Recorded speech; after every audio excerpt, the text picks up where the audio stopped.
পার্টির জন্ম কেন হয়েছে, কোথা থেকে হয়েছে, কেন হলো? একটা ধর্মীয় উন্মাদনা থেকে ভারতীয় জনতা পার্টির সৃষ্টি হয়েছে।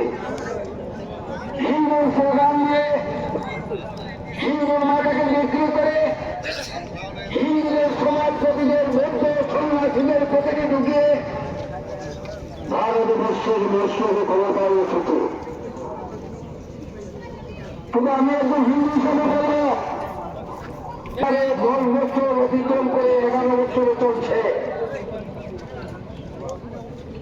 একটা হিন্দু ধর্মীয় প্রতিষ্ঠানের জন্য এই জন্য ভারতবর্ষে একটা টোল তৈরি করেনি। আমি কিসের হিন্দু?